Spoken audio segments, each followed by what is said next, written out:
The worst mistake I've ever made in a sales pitch. Oh, man.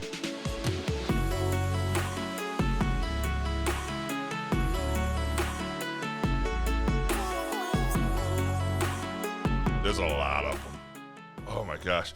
So here's the thing: is we sometimes we have this process in our head, and this is where we can really screw up our people, because if the sales process and the script is in your head, the sale is dead, because you get so fixated on what you're supposed to say and what it's this step and then it's that step. Am I supposed to do this step? And it gets in your head, and you in real time, it doesn't always work out the way you think it's going to work out.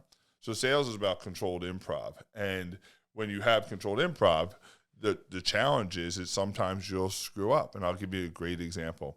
I was pitching our services, and I was with a VP of sales for this big company and the VP of marketing. So this gentleman, this female, and we're at this nice restaurant in San Francisco.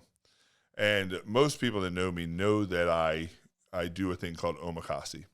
And omakase means, when you're at a restaurant, it means you leave the dining choices to the waiter or the waitress, right? It means, in the Japanese culture, it means I leave it to you. It's the highest form of respect. And so I'm on this sales call. We're at this restaurant, and we're in there, and I'm feeling really good. I'm feeling like I'm in a good groove. And the waiter comes over and says, what would you like for dinner? And I say, I'd like you to choose. Don't tell me what it is. You can't ask any questions, but I trust you to make sure I have a great meal. And the marketing director says, oh my gosh, that's so impressive. I said, well, listen, this is sort of what we do in our training, that we want to build up enough respect that you feel this sense of trust, that you leave it to us. And she goes, what's that called? And I said, it's called omakase. And she goes, what does it actually mean? And I said, I give myself to you.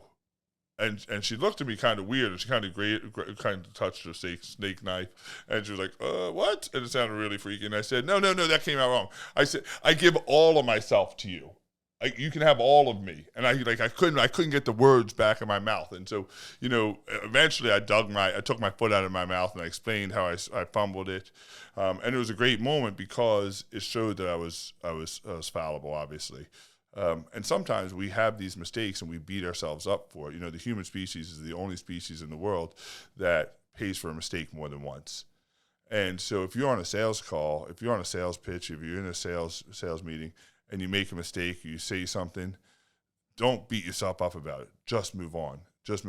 It shows actually, to me, it shows a more authentic, relatable side than this scripted, polished, perfect, hyper-professional kind of mentality. So sometimes your mistakes can show your authenticity. So it's not about being flawless. It's about what you do when you make the mistake.